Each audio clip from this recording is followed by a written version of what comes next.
여러분, 여러분 반갑습니다. 오현행입니다. 여러분 핵심 요약 강의 오늘이 이제 첫날인데요. 핵심 요약 강의 한 8회 정도 이렇게 하려고 하고 있습니다. 교재는 이제 암수입법 노트고요. 이 암수입법 노트 이제 올해 이제 처음 만들었는데 암수입법 노트에 대해서 좀 물어보시는 분들이 많으시더라고요. 이것을 뭐 어떻게 활용해야 되느냐. 저는 개인적으로 이게 그러니까 시험 공부라는 것이 통이 됐건 일부가 됐건 전체를 좀 이렇게 돌려줘야 효과가 좀 있는 것이죠. 그래서 전체를 좀 돌려줘야 되는데 그 전체를 돌릴 때 진짜 전체를 돌리면 너무 시간이 많이 걸리잖아요. 그래서 일부를 좀 뽑아 놓은 것을 전체를 돌릴 수 있는 그 자료를 이제 만든 것이 이 암수입법 노트입니다. 그런데 이것을 돌릴 때 막 시간을 너무 많이 잡아먹으면 안 돼요. 왜냐면 사람의 이제 기억력, 뇌리라는 것이 전체를 돌려야만 꼭 머릿속에 남는 것이 아니라 평상시에 계속 공부를 하잖아요. 평상시에 계속 공부를 하는데 그 사이사이에 조금 중요한 것들을 모아놓은 것들을 전체를 돌려줘. 그러면 나머지 것들도 머릿속에서 재편이 되는 겁니다. 정리가 되는 겁니다. 그런 측면에서 이 전체 내용 중에서 중요한 것들을 모아놓은 것이 의미가 있는 것이죠. 의미가 있는데 이것을 시간을 잡아먹어버리면 안 된다니까요. 그래서 암수입법 노트를 보시는 방법은 세때 사이사이에 속도로 보는 겁니다. 속도로. 여러분 웅변을 하면 암기를 해야 되지 않습니까? 물론 보고 하는 것도 있습니다만 안 보고 웅변을 하려고 하면 암기를 해야 되잖아요. 그 암기가 뭐 대단한 방법 없습니다. 많이 읽어서 암기를 하는 겁니다. 웅변 A4지 10장짜리 15장짜리 이런 것들을 외우시는 분들이 여러 번 읽어서 암기를 하는 거예요. 그래서 이렇게 전체를 볼 수 있는 이런 것은 이것을 세밀하게 보려고 하잖아요. 엄청 많이 걸려요. 며칠 걸립니다. 며칠. 근데 무조건 빨리 읽으려고 하잖아요.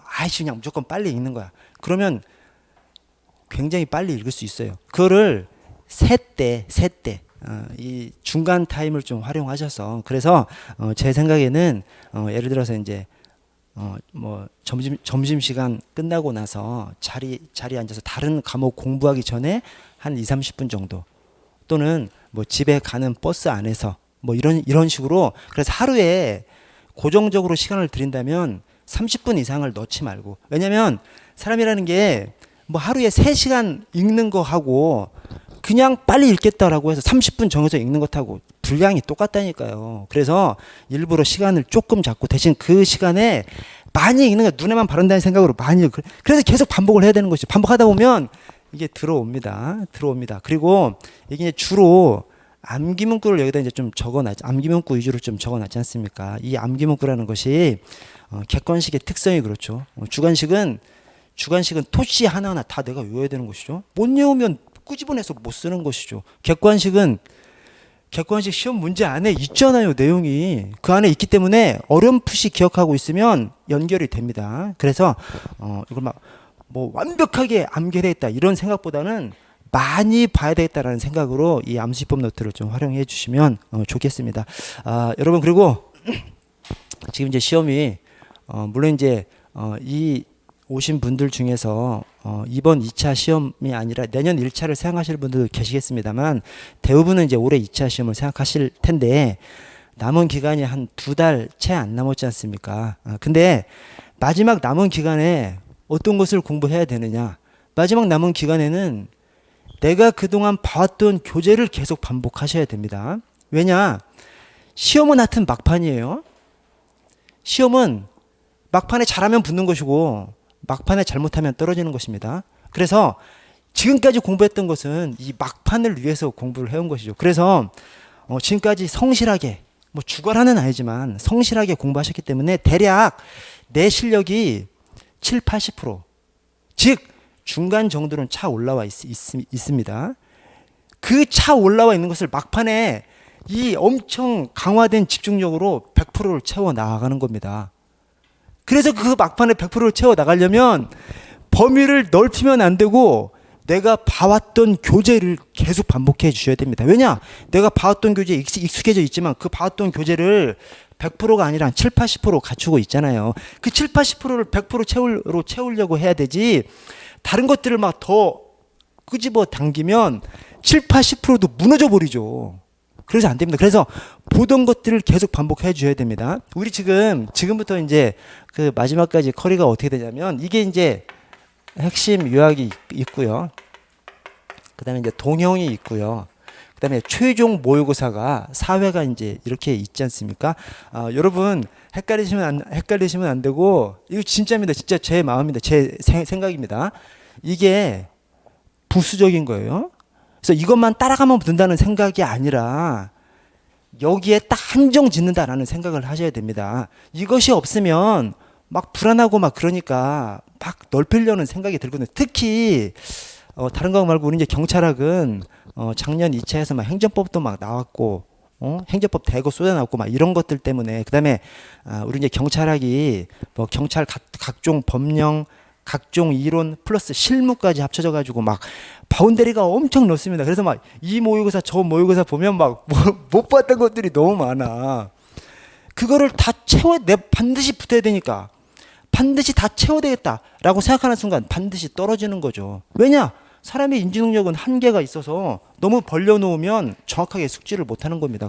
그래서 이 막판 기간에 내가 봐왔던 교재를 계속 보셔야 돼요. 그러면 이것은 뭐요? 여기까지만 한정을 짓는 거죠. 내가 더 넓히지 않고 여기까지만 한정을 짓고, 대신 이것은 어떻게 활용해야 되냐면, 저것만 따라가면 붙는 것이 아니죠. 저기에 한정 짓는 거예요.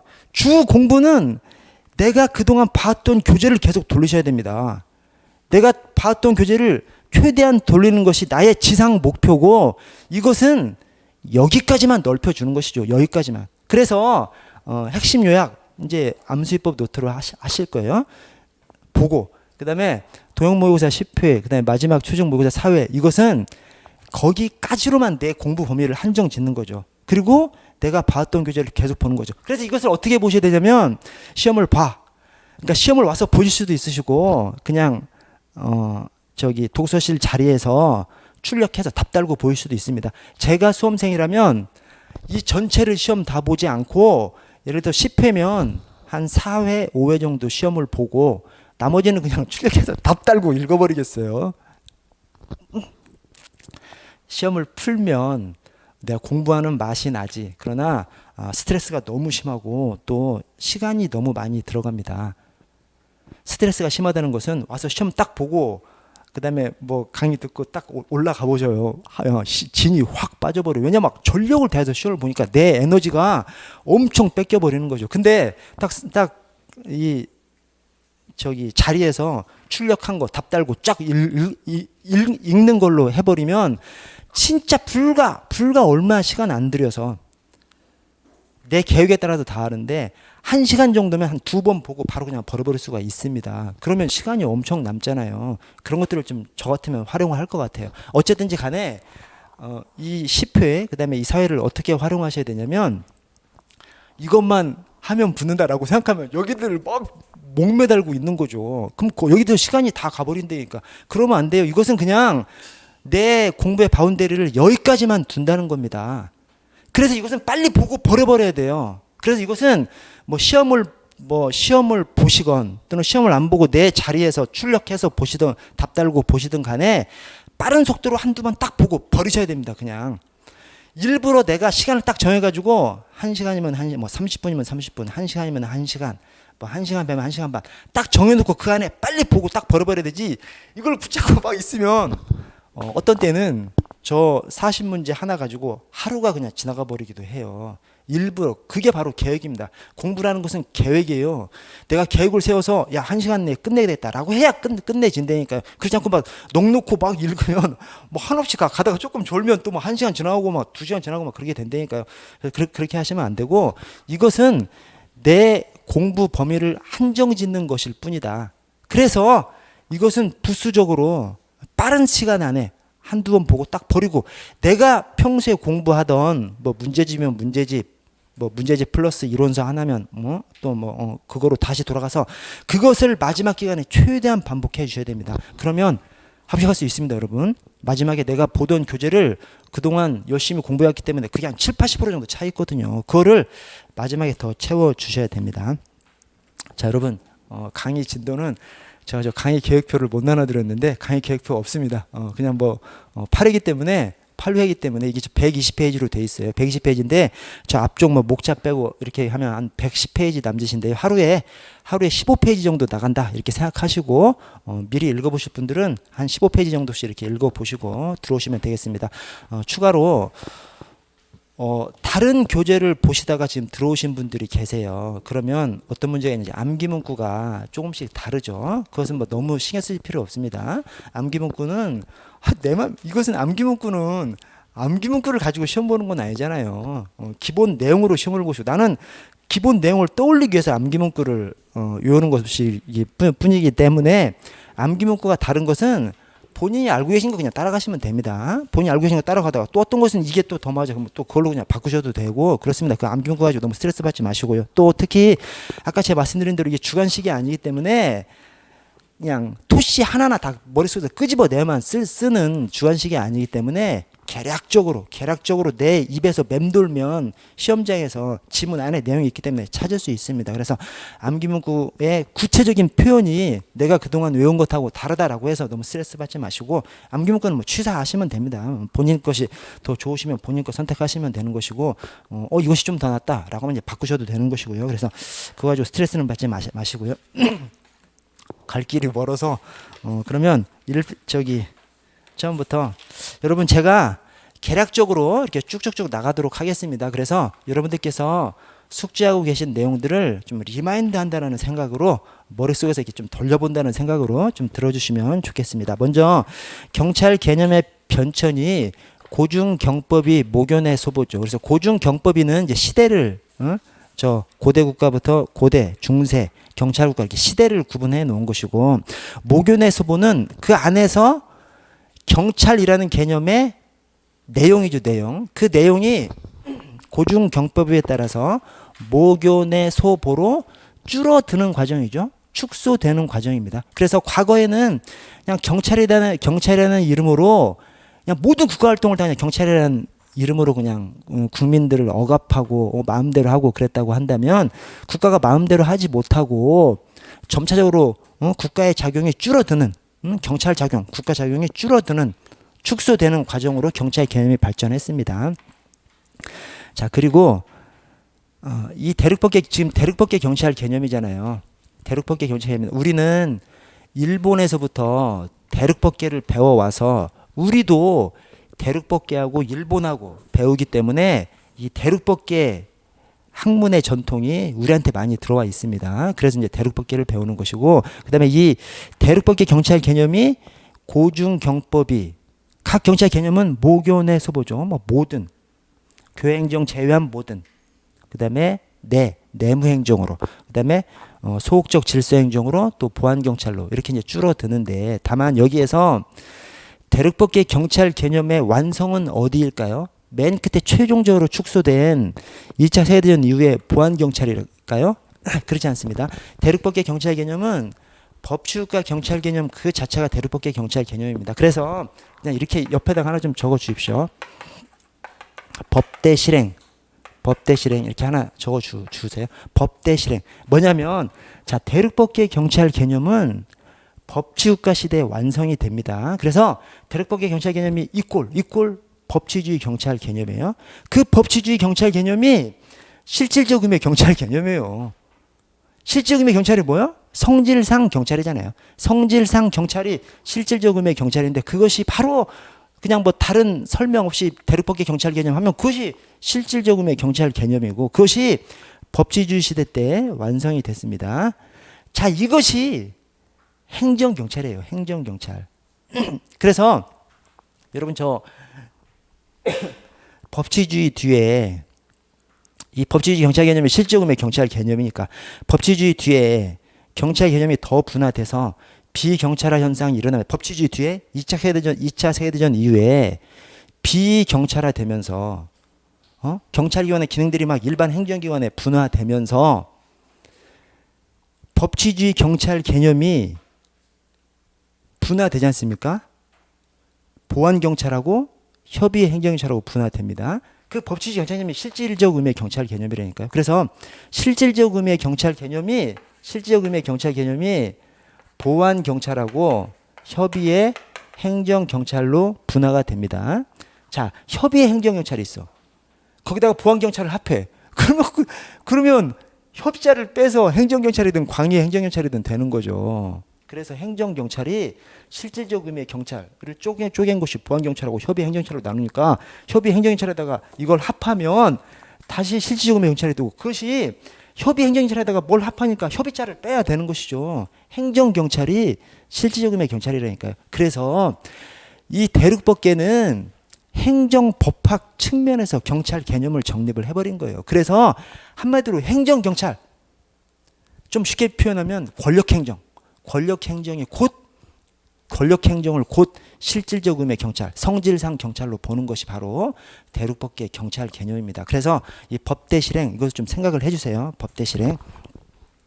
자, 그 아래 박스를 보시면 제가 거기다가 중세 독재 오일력 이렇게 써놨어요. 이거 써놓은 것 때문에 욕 겁나 먹었습니다. 뭐 이런 것까지 이렇게 써놔가지고 뭐 사람 헷갈리게 하느냐. 근데 다른 것이 아니라 이 중세가 독일 제국경찰법에서 교행정을 제외한다 이런 표현이 있지 않습니까? 그래서 중세는 이쪽 고대 국가에서의 경찰 개념이 모든 행정, 모든 국가작용이잖아요.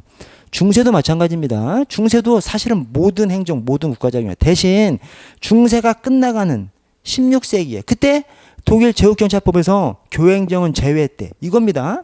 중세가 그냥 중세 전반에 걸쳐서 교행정 제외한 것이 아니라 중세도 모든 행정, 모든 국가작용이에요. 대신 중세가 끝나는 1530년 16세기 독일 제국경찰법에서 교회 행정을 제외했다는 그런 표현이 있는 거예요. 그래서 이 중세 하면 대표적인 것이 독일 제국경찰법 교회 행정 제외이기 때문에 그것을 떠올리자라는 측면에서 중세 독재 516 이렇게 적어놓은 겁니다. 그래서 중세 독재 516이 중세 독일 제국경찰법 독재.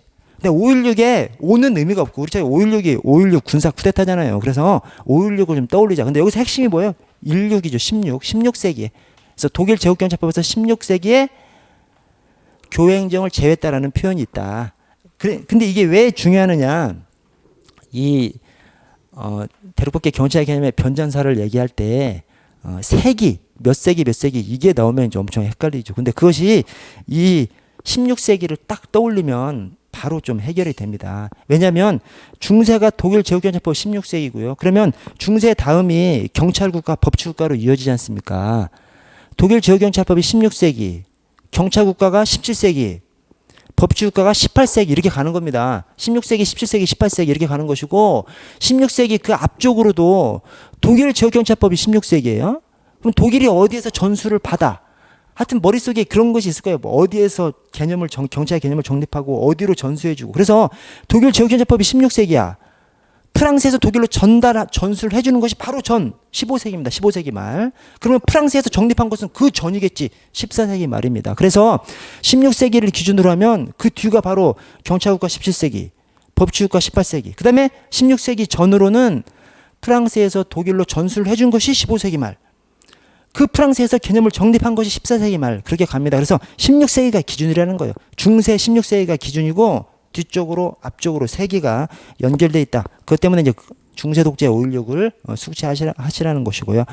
자, 당구장 표시 두 번째, 대륙법계하고 영미법계하고 경찰 개념이 어떻게 경찰 개념을 구분해서 발전되어 왔느냐. 거의 그냥 제가 대성발 영역기, 대륙법계는 성질 발동 범위 중심으로 경찰 개념을 발전시켜 왔고요. 영미법계는 역할 기능 기준으로 경찰 개념을 발전시켜 왔습니다. 이게 다 알고 있는 내용입니다만 시험장에서는 이게 뒤집혀 버리거든요. 시험장에서는 까딱 헷갈려 버려. 그냥 시험장에서 어떤 생각인지 모르겠는데 살짝 헷갈려 버립니다. 그래서 외울 수 있는 것은 외워버리는 겁니다. 외워버리면 뭐 헷갈릴 일이 전혀 없기 때문에. 그래서 대성발 영역기 딱 이렇게 숙지를 해주시고, 제가 경찰을 분류해 보면 먼저 독보협, 독자성을 기준으로 보안경찰과 협의 행정경찰로 구분할 수 있습니다. 그래서 경찰만으로 타 행정자금에 부수하지 않은 경찰만으로 경찰이 보안경찰이고 타 행정자금에서 부수해서 일어나는 경찰이 이 협의회 행정경찰입니다. 그래서 독자적으로 보안경찰, 타 행정자금에 부수해서 협의회 행정경찰 그렇게 나가는 겁니다. 그래서 보안경찰의 예시로 교생풍 해경 이렇게 얘기를 합니다. 자, 그런데 여기서 조금 주의하셔야 될 것이 이 교생풍 해경이 뭐 교통경찰, 생활안전경찰, 풍속경찰, 해양경찰, 경비경찰이 주로 보안경찰이죠. 그러나 교생풍 해경이 항상 보안경찰은 아닙니다. 왜냐? 지금 보안경찰은 뭐예요? 아까 여기서 실질적 의미의 경찰이 보안경찰하고 협의 행정경찰로 나뉘지 않습니까? 실질적 의미의 경찰이어야 보안경찰이건 협의 행정경찰이건 될 수 있습니다. 실질적 의미의 경찰이 아니면 실질적 의미의 경찰이 아니기 때문에 이것도 아예 두 개가 다 될 수가 없습니다. 그래서 이 경찰 실질적 의미의 경찰 개념을 대륙법계에서 이 실질적 의미의 경찰 개념을 뭐라고 얘기하냐면 우리 흔히 들어보셨을 거예요. 질통 강제라고 얘기합니다.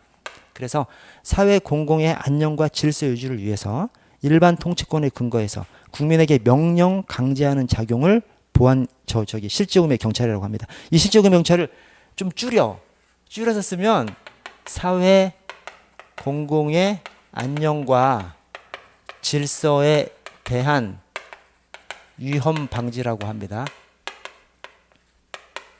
이것을 더 줄이면 질서 유지라고도 표현해요. 또는 위험 방지라고도 표현해요. 이렇게 갑니다. 질통 강제. 이것을 줄이면 사회 공공의 안녕과 질서에 대한 위험 방지. 이것을 더 줄이면 질서 유지 또는 위험 방지. 이것도 실질적 의미의 경찰 개념이라고 이렇게 봅니다. 자, 그런데 이 경찰 개념의 원형이 질통 강제잖아요. 한마디로 국민에게 명령 강제 작용만 실질적 의미의 경찰이에요. 그래서 아까 법대 실행 저 행정경찰이 실질적 의미의 경찰이라고 했지 않습니까? 근데 이 행정경찰이 권력 행정을 얘기합니다. 그래서 강제적 작용이어야 실질적 의미의 경찰이 될 수 있고 실질적 의미의 경찰이 돼야 보안경찰이건 협의 행정경찰이건 될 수 있다니까요. 그래서 다시 되돌아가서 보안경찰의 주요 예시가 교생풍 해경입니다. 그런데 이 교생풍 해경이 늘상 보안경찰은 아닌 거예요. 왜냐? 교생풍 해경 중에는 강제적인 작용이 아닌 것도 있는 것이죠. 그것은 실질적 의미의 경찰이 아니니까 보안경찰이나 협의 행정경찰들 될 수가 없는 겁니다. 그래서 자, 생각을 해보시면 교통경찰, 여러분 교통 캠페인 하죠? 교통 캠페인 보안경찰이에요? 보안경찰이 될 수가 없죠.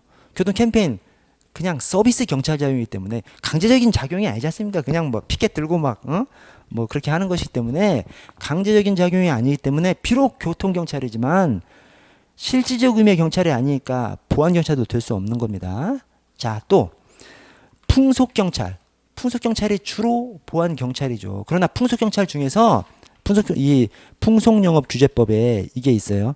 경찰서장은 경찰관으로 하여금 풍속영업소에 출입해서 조사하게 할 수 있다. 그래서 풍속영업소 출입조사. 이게 강제적인 작용이에요? 임의적인 작용이에요? 임의적인 작용입니다. 왜냐하면 경찰서장이 출입해서 조사하게 할 수 있다라고 해놓고 그걸 따르지 않아도 불이익이 전혀 없어요. 그냥 딱 그 조항만 있는 거예요. 경찰서장은 경찰관으로 하여금 풍속영업업소에 출입해서 조사하게 할 수 있다. 그냥 임의적인 행정조사라고 봅니다. 임의적인 행정조사. 임의적인 작용이면 실질적 의미의 경찰이 아니기 때문에 보안경찰이나 협의 행정찰이 될 수 없는 겁니다. 그래서 풍속경찰이라고 하더라도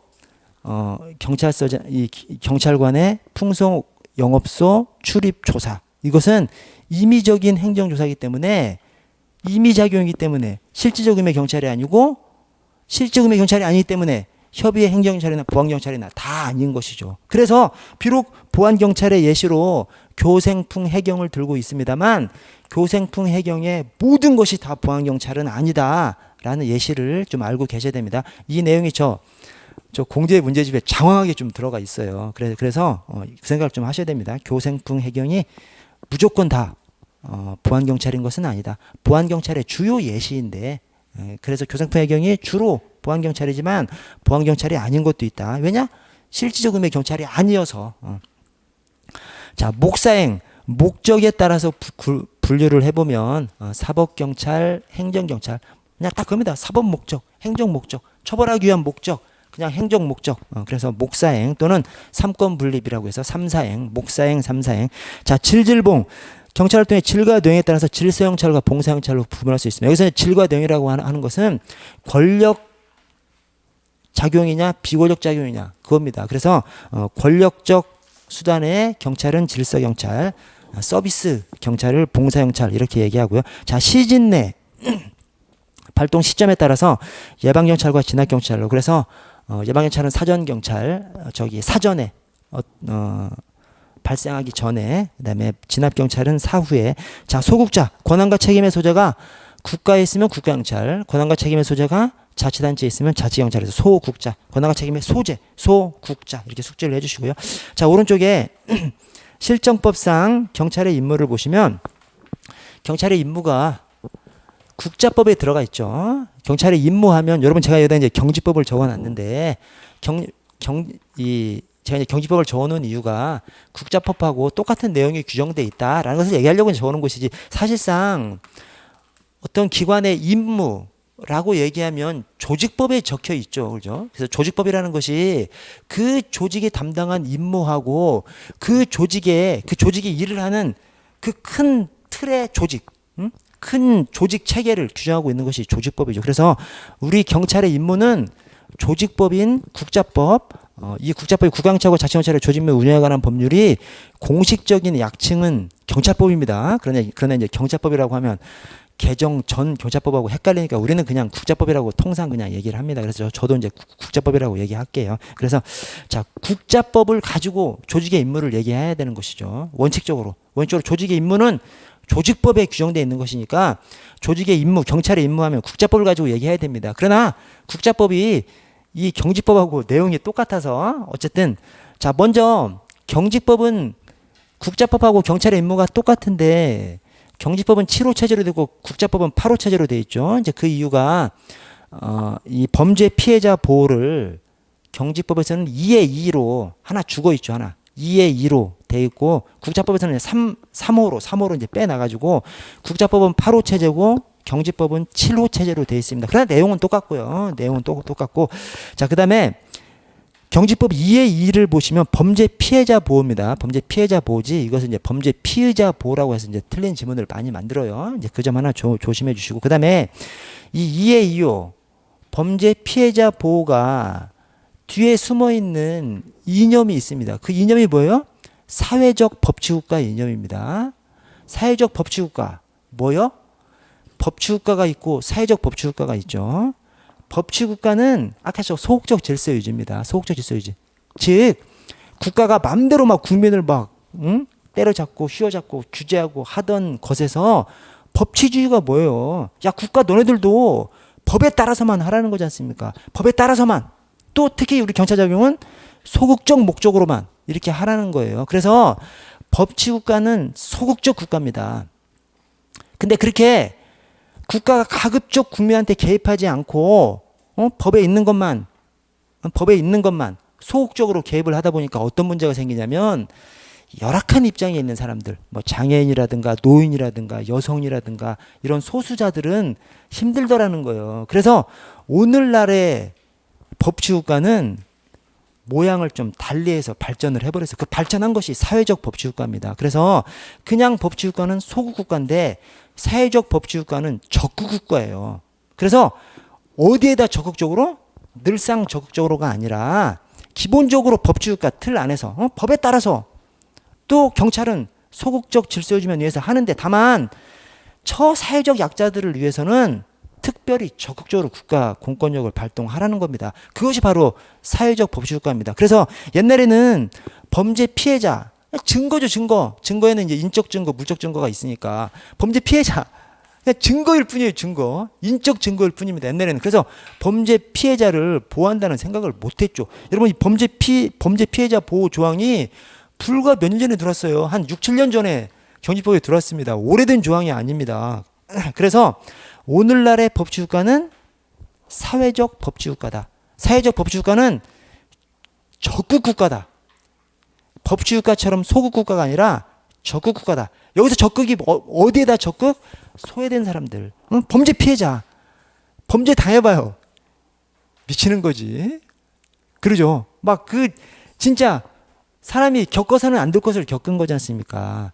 그런 막 열악한 입장에 있는 사람들, 추가로 뭐 노인이나 장애인이라든가 가정폭력을 당하는 사람들, 아동들, 스토킹을 당하는 사람들, 이런 사람들에 대해서 좀 더 국가가 적극적으로 공권력을 발동해야 한다고 하는 것이 바로 사회적 법치국가다. 그래서 이 범죄 피해자 보호 뒤에 숨어 있는 이념이 사회적 법치국가 이념이다라는 것도 좀 한번 생각해 주시고요. 자, 4호에 정보를 규정하고 있는데 그 정보가 옛날에 이제 치안 정보라고 돼 있었어요. 근데 지금 치안 정보가 아니라 공안 위험의 예방 대응 정보죠. 공공의 안녕에 대한 위험의 예방과 대응을 위한 정보입니다. 그래서 공안이라는 표현이 엄청 좋은 표현입니다, 여러분. 치안하면 다스리는 안전이잖아요. 공공의 안전입니다. 우리 경찰을 딱 나타내는 가장 좋은 말이 공안이죠, 원래. 근데 우리는 그동안 수십 년 동안 공안이라는 표현을 쓰지 못하고 있었죠. 왜냐? 중국 저 새끼들 때문에. 저 짱깨들 때문에. 짱깨들이 미리 공안이라는 용어를 미리 경찰을 공안이라고 그러잖아요, 걔네들은. 짱깨들이 경찰을 공안이라고 하면서 그냥 공안이라는 표현 자체가 대한민국 국민들 마음속에 뭔가 막 비민주적이고 뭐 국가 통치적이고 막 이런 느낌이 딱 있죠. 그래서 공안이라는 표현을 안 썼었어요. 근데 실제로는 엄청 좋은 말입니다. 공안이. 이번에 찾아왔어요. 어디다가? 정보에다가 찾아왔습니다. 그래서 우리 저 경찰청 정보국이 원래 정보국이었는데 공공안녕정보국으로 바뀌었지 않습니까? 그리고 우리 경찰 임무에서 치안 정보가 공안 위험의 예방 대응 정보로 바뀌었습니다. 그래서 이것을 그냥 치안 정보라고 하면 틀립니다. 치안 정보가 공안 위험의 예방 대응 정보로 바뀌었기 때문에. 그리고 여기에 정책 정보라는 표현은 없어요. 우리 경찰 정보 파트가 정책 정보 작성 하나요, 안 하나요? 하죠. 이 정책 정보가 그냥 우리 국가 안에 각종 공공기관의 정책을 갖다가 그냥 난도질 해가지고 막 좋다 나쁘다 뭐 한계는 어떻고 장점은 어떻고 단점은 어떻고 막 난도질 하는 것이 바로 정책 정보입니다. 근데 그 정책 정보를 우리가 하긴 하는데 법률의 근거는 없어요. 법률에 정책 정보라는 표현은 전혀 없습니다. 어디에 있어? 대통령령에 있습니다. 그래서 저 직제 대통령령, 경찰청과 그 소속기관 직제 대통령령이에요. 플러스 새로 만들어진 2년 전에 새로 만들어진 정보 대통령령, 경찰관의 정보 수집 및 처리 등에 관한 규정. 이 대통령령 두 개의 정책 정보라는 표현이 있습니다. 법률에는 없어요. 그래서 경직법이건 국자법이건 법률에는 정책 정보라는 표현이 없습니다. 대통령령에 정책 정보라는 표현이 있고요. 자, 오른쪽으로 와 보면 국자법 4조에 자치경찰 사무가 이렇게 있어요. 우리 자치경찰제 전면 도입되지 않습니까? 오늘 자치경찰 시행 2주년을 기해서 오늘 뉴스에 나왔더라고요. 뉴스에 뭐라고 나왔냐면 자치경찰제가 전면 제목 타이틀이 이거예요.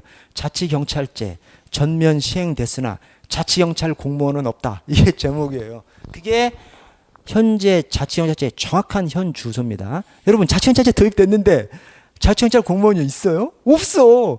자치경찰제 도입됐는데 국가경찰 공무원이 다 그냥 자치경찰 사무관, 국가경찰 사무관 다 하고 있습니다. 다만 2006년도에 도입된 제주자치경찰은 이제 자치경찰 공무원이요. 그건 맞아요. 2006년도에 도입된 제주자치경찰은 자치경찰 공무원이요. 그거 빼고 이번에 자치경찰제 전면 시행하면서 도입된 자치경찰제 안에서 자치경찰 공무원은 없다니까요.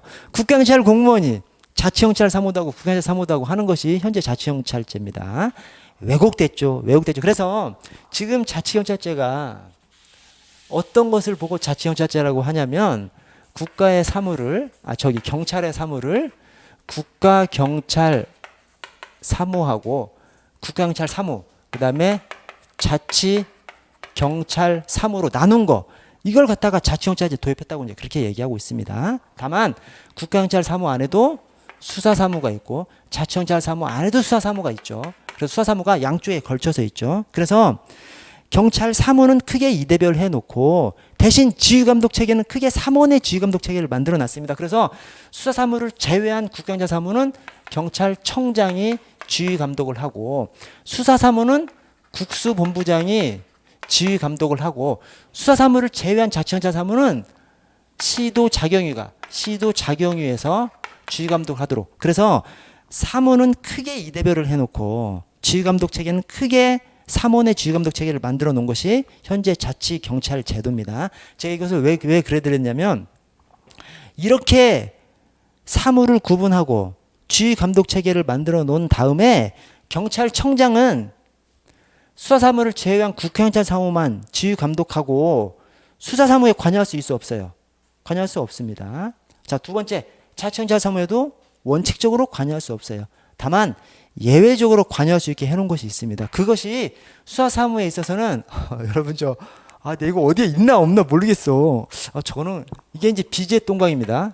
비제 동광이죠. 그 다음에 이 예외적으로 자치경찰 지휘 명령할 수 있는 것이 비다지입니다. 이 그림을 생각하시라는 거예요. 여러분, 지금 우리 경찰의 큰 조직적 틀이 이렇게 사무를 이대별 해놓고 삼원의 지휘감독 체계를 해놓은 것이 지금은 오늘날의 우리 경찰의 모습입니다. 자, 그 모습 속에서 경찰청장의 위치가 어떻게 돼? 국가경찰 사무만 관할하게 해놓은 거예요.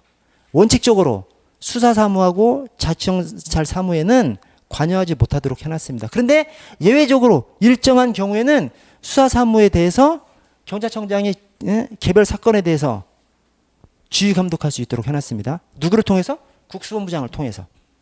또 예외적으로 자치경찰 사무에 대해서 관여할 수 있도록 해놨어요. 그 예외가 비제 동광 비다지입니다. 그래서 딱 이 그림을 딱 생각해 보시면 국회경찰 사무가 있고 자치경찰 사무가 있고 가운데 수사사무가 있기 때문에 수사사무에 대해서 예외적으로 청장이 관여할 수 있는 것이 긴중사인데 긴급하고 중요한 사건인데 긴급하고 중요한 사건의 예시가 비제 동광이에요. 그래서 비제 동광 비다지 이렇게 생각하시는 겁니다. 이 비제 동광이 비상사태, 재난 테러, 대규모 동원 필요, 그다음 과격화된 범죄 그렇습니다. 비제 동광 생각해 놓으시면 제가 지금 방금 읽어드린 게 지문에 있잖아. 그리고 지문에 있으니까 몇 번 보시다 보면 찾을 수 있어요. 그거를 지문 안에서. 그다음에 이제 비다지 똑같습니다. 이거 비상사태. 그다음에 다수시도 동일 적용 치안정책 시행 필요. 그다음에 지원 조정 그렇게 되어 있습니다. 그래서 비제 동광 비다지예요. 국가경찰 사무, 수사사무, 국가경찰 사무하고 자치경찰 사무 그 가운데 수사사무가 있어요. 여기서 경찰청장이 수사사무하고 자치경찰 사무에 대해서 관여할 수 없는데 대신 수사사무에 있어서 비제 동광 사유에 있어서 그다음에 자치경찰 사무에 있어서 비다지에 대해서 경찰청장이 직접 관여할 수 있습니다. 자, 이렇게 관여를 하면 국가경찰위원회에 보고를 해야 돼요. 보고를 해야 됩니다. 그런데 맨 뒤에 이 자치경찰 지원 조정 이것만큼은 국가경찰위원회 사전 의결을 얻어야 됩니다. 나머지는 다 보고 맨 뒤에 이 지원 조정 자치경찰 지원 조정 이것은 사전 의결을 얻어야 됩니다. 그래서 이렇게 좀 숙지를 좀 해주시고요. 자, 그리고 자치경찰 사무가 교생경수예요. 자치경찰 사무가 자치경찰 사무 안에서 자치경찰 사무가 교생경수입니다. 교생경수라고 생각하시고 또 그것이 풀어서 쓰면 교생다수도 돼요. 왜냐하면 법 조문에 생활안전, 교통, 그다음에 경비, 수사사무 이렇게 딱 돼 있어요. 근데 그것을 풀어서 쓴 것을 보면 경찰 활동을 다중운집행사 관련 혼잡교통 안전관리로 해놨어요. 그래서 이 다중운집행사 이게 혼잡경비잖아요. 혼잡경비. 그래서 이게 이제 경비입니다. 경비. 그래서 교생경수, 교생다수 이것이 이제 자치경찰 사무의 종류예요. 물론 교생경수 안에서 어떤 것들인지 다 세부적으로 또 규정이 있습니다. 자, 여기서 핵심이 자치경찰 사무 안에도 수사사무가 들어가 있습니다. 자치경찰 사무 안에도 수사사무가 들어가 있어요. 대신 이 자치경찰 사무 안에 있는 수사사무는 지휘 감독을 시도자경위가 하지 않죠. 국수본부장이 하죠. 국수본부장이 하지만 어쨌든 자치경찰 사무 안에 수사사무가 있습니다. 그래서 자치경찰 사무 안에 수사사무가 들어가 있다는 그 자체가 중요한 거예요. 중요한 것이고 자치경찰 사무로서의 수사사무, 자치경찰 수사사무죠. 자치경찰 수사사무의 종류를 아셔야 되죠. 그것이 거기 이제 적어놓은 것이 경실화 학교가 성공입니다. 그래서 경실화 학교가 성공, 경범죄, 실종아동, 아동학대, 학교폭력, 교통, 그다음에 가정폭력이라든가 가출, 그다음에 성공. 이 성이 성폭력 처벌법상 성적 목적 다중 이용 장소 침입행위입니다. 그다음에 형법상 공연 음란. 그래서 이 내용 정확히 아셔야 됩니다. 정확히 세부적인 내용까지 경실화 학교가 성공. 특히 맨 뒤에 성공이 성적 목적 다중 이용 장소 침입행위, 성폭력 처벌법상, 그다음에 형법상 공연 음란. 여기까지 좀 숙지를 해 주셔야 되고요. 자, 그리고 그 하단에 당구장 표시가 있는데 자, 1에서 3 교생 경수의 교생경. 그다음에 밑에 수사 자치경찰 수사사무. 자, 자치경찰 사무 중에서 교생경은 시도조례로 정한대요. 자치경찰 수사사무 사가 자치경찰 수사사무거든요. 자치경찰 수사사무는 대통령령으로 정한대요. 이것까지 알고 계셔야 됩니다. 이것의 의미가 뭐예요? 수사사무는 대통령령으로 정하면 전국적으로 통일되겠죠. 오케이? 대통령령으로 딱 정하고 그냥 끝나는 것이죠. 근데 교생경 자치경찰 사무는 시도조례로 정하니까 전국의 시도마다 조례가 좀 달라질 수 있겠죠. 물론 여기 대통령령이 정하는 기준에 따라서 하니까 대통령령 기준으로 어느 정도 아웃라인은 정하지. 그러나 어쨌든 시도조례로 각각 정해버리니까 조금씩 달라질 수 있겠죠. 그래서 교생경 자치경찰 사무는 시도별로 조금씩 달라도 괜찮다는 거예요. 그러나 수사는 이 국민의 인신을 구속하고 하는 그런 권한이기 때문에 그래서 수사는 전국적으로 통일성을 기할 수 있어야 한다는 취지하에서 그래서 수사사무에 관한 자치경찰 수사사무에 관한 구체적인 사항은 대통령령으로 전국적으로 통일적으로 규율을 한다는 것이죠. 그래서 거기까지 좀 생각을 해주셔야 되고요. 자, 그 아래에 사회 공공의 안녕과 질서에 대한 위험 방지. 이게 경찰의 기본적 임무라고 하는 겁니다. 왜냐? 이게 실적 의미의 경찰이에요. 아까 질통 강제라고 써놨지 않습니까? 그게 이제 실적 의미의 경찰이 세부적으로 해부에 들어가면 질통 강제인데 질통 강제를 한마디로 표현해 이렇게 되는 겁니다. 사회 공의 안녕과 질서에 대한 위험 방지로 표현할 수 있어요. 더 줄여서 얘기하면 위험 방지 또는 질서 유지 이렇게 표현할 수도 있고요. 자, 실질적 의미의 경찰인 이 경찰의 기본적 임무를 뜯어서 보면 거의 세 가지가 있죠. 공공의 안녕, 그다음에 질서, 위험 방지 이 세 가지가 있죠. 위험 방지의 앞에 두 개가 다 걸리는 겁니다. 공공의 안녕에 대한 위험 방지, 질서에 대한 위험 방지, 위험에 다 걸리는 것이죠. 자, 그렇게 걸리는 공공의 안녕과 질서가 뭐냐? 공공의 안녕과 질서에 대한 위험 방지니까 공공의 안녕과 질서를 지키려고 하는 것이죠. 공공의 안녕과 질서에 대한 위험을 방지하려고 하는 거니까 한마디로 공공의 안녕과 질서를 지키려고 하는 거예요. 그래서 공공의 안녕과 질서가 보호법익이 되는 겁니다. 경찰 활동을 통해서 보호하려고 하는 것이 공공의 안녕과 질서인 것이죠. 공공의 안녕과 질서가 보호법익입니다. 그 공공의 안녕과 질서를 구별을 해보면 자, 공공의 안녕은 성문규범의 총체래요. 공공 질서는 불문규범의 총체래요. 학자들이 그냥 정리해 놓은 겁니다. 학자들이. 이런 구분을 딱 여기서만 써. 나머지 경찰학 전 영역에서는 그냥 질서 유지가 경찰 개념 전체를 나타내 버립니다. 그러나 사회 공공의 안녕과 질서에 대한 위험 방지 딱 여기에서만은 공공의 안녕과 질서 유지를 뜯어서 보면 공공의 안녕이 성문규범의 총체고 질서가 불문규범의 총체라고 합니다. 이렇게 구분해서 하는 것이 딱 이 대목에서만 이렇게 구분해서 얘기를 해요. 이거 학자들이 해놓은 겁니다. 그러니까 그냥 받아들이시면 됩니다. 자, 공공의 안녕이 성문규범의 총체, 공공 질서가 불문규범의 총체예요. 공공 질서는 불문규범의 총체이기 때문에 오늘날 법률을 얼마나 많이 제정하고 개정하고 그렇습니까? 우리 경찰학 공부하는 것이 힘든 것이 막 법률이 계속 제정되죠. 제정되고 개정되고 막 그래서 힘든 거죠. 오늘날 사회가 그런 것이죠. 국회의원 의정활동 평가가 법 하나 더 제정하고 하나 더 개정하면 막 점수가 올라가는 체계여가지고 막 너무 많이 개정되고 제정되고 그러죠. 그러니까 당연히 성문의 법규를 많이 제정하면 불문법 영역은 줄어들겠지. 그 말입니다. 그래서 이 불문규범의 총체인 공공질서는 전면 규범화 추세에 따라서 적용 여지가 점차 축소되고 있고요. 자, 성문규범의 총체를 전부 다 싸그리 붙어서 공공의 안녕이라고 해놓으니까 공공의 안녕이 실질적인 우리 경찰의 보호법익이 돼버리는 것이죠. 그 보호법익이 또 쪼개면 법질서, 국가, 개인 이렇게 얘기할 수 있습니다. 법질서, 국가, 개인 이렇게 얘기할 수 있어요. 자, 그런데 이 안에 국민의 생명, 신체, 재산 보호가 있어 없어? 없죠. 법질서, 국가, 개인이지 않습니까? 국민의 생명, 신체, 재산 보호 딱 표현이 안 돼 있어요. 국민의 생명, 신체, 재산 보호가 들어가려면 어디에 들어가야 돼? 개인에 들어가죠. 그렇죠. 그래서 공공의 안녕 안에 법질서도 있고 국가도 있고 개인도 있기 때문에 국민의 생명, 신체, 재산 보호, 우리 경찰의 주요한 임무 중에 하나인 국민의 생명, 신체, 재산 보호가 공공의 안녕보다 하위 개념인 것이죠. 공공의 안녕의 구성요소인 개인 안에 들어가 있잖아요. 따지자면. 그래서 국민의 생명, 신체, 재산 보호보다 공공의 안녕이 더 큰 개념입니다. 공공의 안녕 안에 법질서, 공공의 안녕이 성문 규모의 총체니까 불문 규모 짜투리 빼놓고는 다 공공의 안녕인 것이지. 그러니까 국민의 생명, 신체, 재산 보호도 공공의 안녕에 다 포함되는 겁니다. 국민의 생명, 신체, 재산 보호가 굳이 들어가면 어디로 들어가? 개인이니까. 개인의 생명, 신체, 재산 보호니까. 그래서 공공의 안녕이 국민의 생명, 신체, 재산 보호보다 더 큰 개념이고요. 자, 그 다음에 법질서, 국가, 개인 중에서 어떤 것이 1요소야? 1요소라는 것은 제일 중요한 요소죠. 법질서가 제일 중요한 요소입니다. 그래서 이렇게 생각해 주세요. 그냥 법질서를 수호함으로써 국가도 지키고 개인도 지키고. 오케이?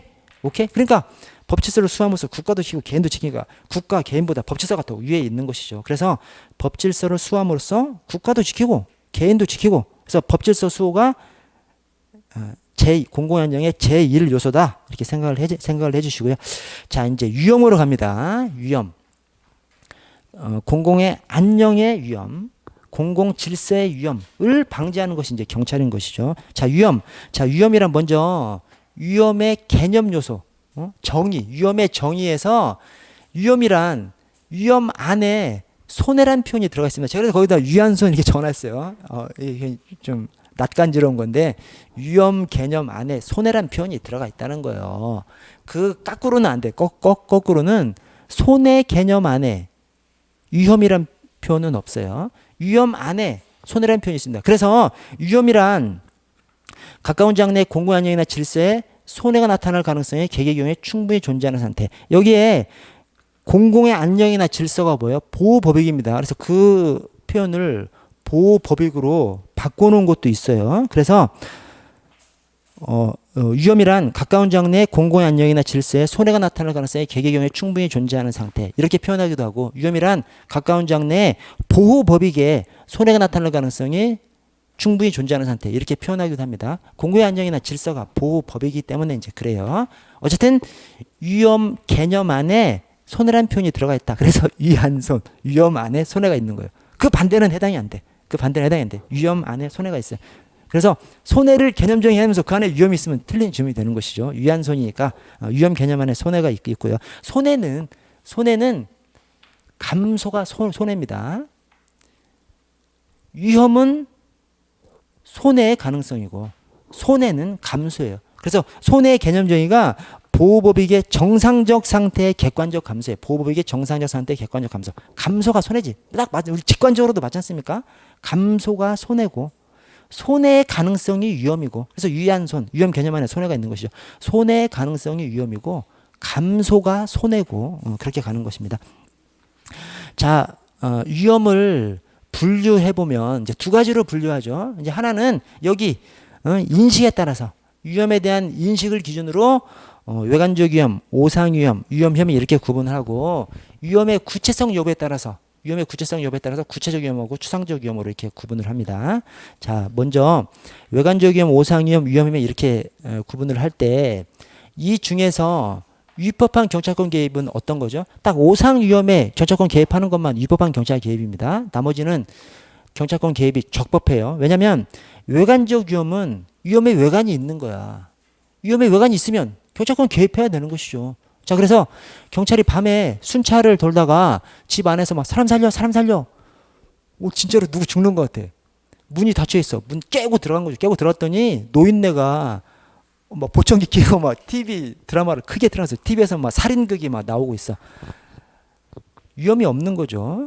그러나 위험의 외관은 있는 거죠. 이때 경찰관이 들어간 것이 위법한 거예요? 위법하지 않죠. 그럴 때 진짜 문 깨부수고 들어가라고 경찰관 월급 주고 운영하는 것이죠. 그래서 이때는 적법한 경찰권 개입입니다. 자, 대신 문을 깨부숨을 당한 그 할아버지는 진짜 뭐 특별한 손해를 입은 것이죠. 그러죠. 특별한 희생을 당한 것이죠. 그래서 이때 쓰는 것이 손실보상입니다. 우리 법학에서 우리 그냥 시중에서는 뭐 손해, 손실, 뭐 배상, 보상 섞어서 사용하지만 법학에서는 구분해서 사용합니다.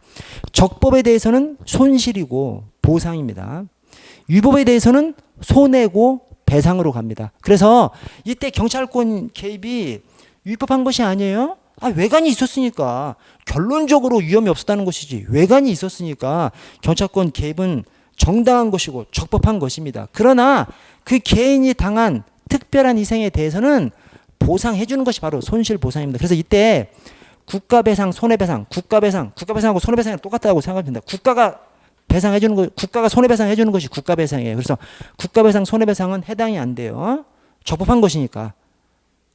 손실보상은 해줄 수가 있습니다. 그 개인은 경찰관은 잘못한 것이 없어요. 그러나 국가가 손실보상 해줄 수 있습니다. 자, 오상위험은 완전히 잘못 판단한 거야. 그래서 형사 드라마 영화를 찍고 있는데 경찰관이 지나가다가 진짜인 줄 알고 그 범인한테 총을 쏴버렸어요. 경찰관이. 여러분 유치원생도 영화 찍는 거 다 아는데 경찰관이 그거를 구분을 못해서 용납받을 수 있겠어요? 그것은 도저히 용납받을 수 없어요. 그러니까 위험으로서의 외관조차 없었던 것이죠. 완전히 판단을 그르친 거. 그걸 갖다가 오상위험 또는 추정적 위험이라고 얘기합니다. 이걸 또 상상위험이라고도 얘기해요. 상상위험, 오상위험, 추정적 위험, 상상위험 이렇게 얘기하는데 이것은 정당화될 수 없고 영화 찍는데 경찰관이 지나가다가 총 쐈어. 그 경찰관 위법한 것이죠. 위법한 것이고 형사처벌 받아야 되고 책임 다 져야 되는 것이죠. 그래서 이것은 위법한 경찰권 발동이기 때문에 국가 배상이라든가 또 개인의 형사 책임, 민사 책임 싸그리 다 들어가는 것이 이 오상위험입니다.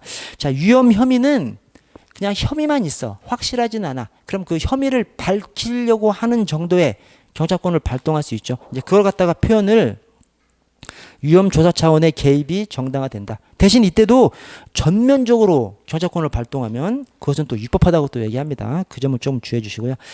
자, 추가로 위험을 구분할 때 위험의 구체성 여부에 따라서 구체적 위험과 추상적 위험으로 구분할 수 있습니다. 자, 그런데 이 구체적 위험 또 추상적 위험에 대해서 우리가 이렇게 표현을 해요. 조금 조심해야 되는 것이 경찰권의 발동은 구체적 위험 또는 추상적 위험이 있을 때 가능하다.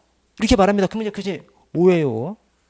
자, 근데 또 경찰권의 발동은 원칙적으로 구체적 위험이 있을 때 발동이 가능하다. 이게 오입니다.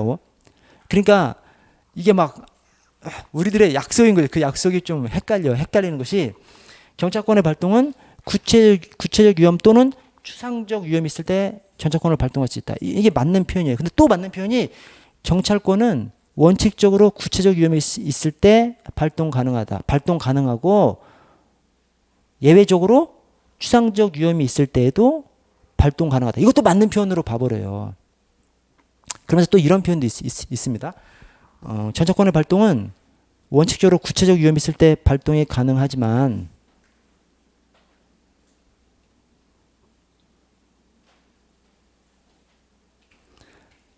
범죄 예방, 또 표현이 하나 더 있는데, 하여튼 범죄 예방 또 목적으로는 추상적 위험에서도 가능하다. 이런 표현이 있습니다. 이것도 이제 맞는 표현입니다. 그래서 조금 조심하셔야 됩니다. 좀 잘 생각해 보면 구체적 위험은 뭐고 추상적 위험은 뭐죠?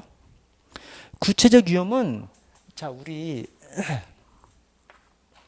개별적, 구체적, 그다음에 일반적, 추상적 이렇게 표현을 합니다. 그래서 자, 개별적, 구체적, 개별, 특정인에게, 일반적, 모두에게, 구체적, 특정 사건에 대해서, 추상적, 모든 사건에 대해서 이렇게 갑니다. 그래서 개별적, 구체적이 처분이에요. 처분. 특정인에 대해서 영업 정지, 특정인에 대해서 그 특정인이 불량식품을 팔어. 특정인에 대해서, 특정 사건에 대해서 딱 바라는 것이 행정처분입니다.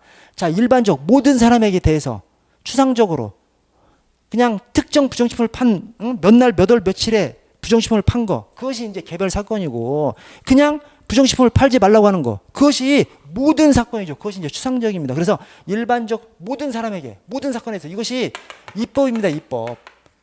이것이 이제 처분이에요. 처분. 자, 그래서 이건 이제 제가 보충적으로 설명을 드린 것이고, 자, 구체적인 것은 뭐요? 특정 사건에 대해서. 추상적은 모든 사건에 대해서. 그래서 무단횡단하면 추상적인 거예요. 무단횡단하면 추상적인 겁니다. 자, 오연웅이 뭐 오늘 몇 월 며칠에 이 노량진 앞 사거리 붐비는 사거리를 무단횡단해. 이게 구체적인 겁니다. 이게 구체적인 겁니다. 그래서 경찰권 발동은 구체적 내지 추상적인 경우에 할 수 있어요. 그러나 또 다시 생각해보면 원칙적으로 경찰권 발동은 구체적인 경우에 오연웅이 막 붐비는 거리를 무단횡단할 때 단속할 수 있는 것이죠. 통째로 무단횡단에 대해서는 주로 하는 것이 그래서 이런 표현도 있어요. 추상적 위험에 대해서는 눈 떠. 눈 뜨시고 여러분 죄송합니다. 제가 좀 쇼를 좀 해야 되는데. 네. 자, 추상적 위험이라는 것이 딱 그냥 무단횡단이에요. 특정 무단횡단이 구체적인 것이죠. 그래서 특정 무단횡단에 대해서 경찰권 발동하는 것이 원칙이죠. 무단횡단 전체에 대해서 경찰권을 발동을 해? 그래서 이 추상적 위험에서 어떻게 발동해? 이런 표현도 있어요. 추상적 위험에 대해서 경찰권을 발동하는 대표적인 경우가 경찰상 법규명령 제정이다. 오케이? 그런 표현 보였어요? 보였을 거예요, 여러분? 있어요. 그런 지문이 돌아다닙니다. 맞지? 추상적인 무단횡단에 대해서는 무단횡단을 금지하는 조항, 무단횡단하면 뭐 범칙금을 얼마를 내게 하는 조항, 그런 조항들이 있잖아요. 그래서 모든 사건, 그냥 추상적인 무단횡단에 대해서는 경찰상 법규 명령을 제정하는 것이 원칙이죠. 구체적인 사건에 대해서는 딱지를 끊는 그것이고, 그래서 경찰권 발동은 구체적 위험 또는 추상적 위험에 대해서 발동이 가능하다. 이것도 맞는 표현이고, 이 경찰권 발동은 원칙적으로 구체적 위험에 발동할 수 있지만 예외적으로 추상적 위험에도 발동할 수 있다. 또 플러스해서 경찰권 발동은 원칙적으로 구체적 위험에 발동할 수 있으나 뭐 범죄 예방 뭐 이런 것을 위해서는 추상적 위험에도 발동할 수 있다. 이것도 맞는 표현입니다. 왜냐하면 자, 예방을 위해서 법규에 추상적 위험, 무단횡단을 금지하는 규정을 제정하잖아요. 또 플러스해서 예를 들어서 하천 같은 데 막 사람들이 막 지나가면 엄청 위험하지 않습니까? 위험할 때 하천변에 막 홍수가 날 때 하천변 지나가. 그때 막 못 들어가게 하는 거. 그건 구체적인 위험이죠. 그런데 그냥 여름철이 됐어. 위험할 것 같아. 야, 지금부터 한 달간, 두 달간 저기 못 들어가게 막어. 그게 강제권 행사예요, 아니요? 강제권 행사죠. 강제권 행사인데 그것은 예방적 차원으로 하는 거지 않습니까? 예방적 차원으로 구체적인 어떤 사건에 대해서 하는 것이 아니라 그냥 일반적으로 딱 못 들어가게 하는 거지 않습니까? 그걸 할 수 있어요, 없어요? 할 수 있죠. 그래서 추상적인 위험에 대해서도 법규 명령을 제정하거나 또는 범죄 예방적 측면에서 경찰권을 발동할 수 있는 것이죠.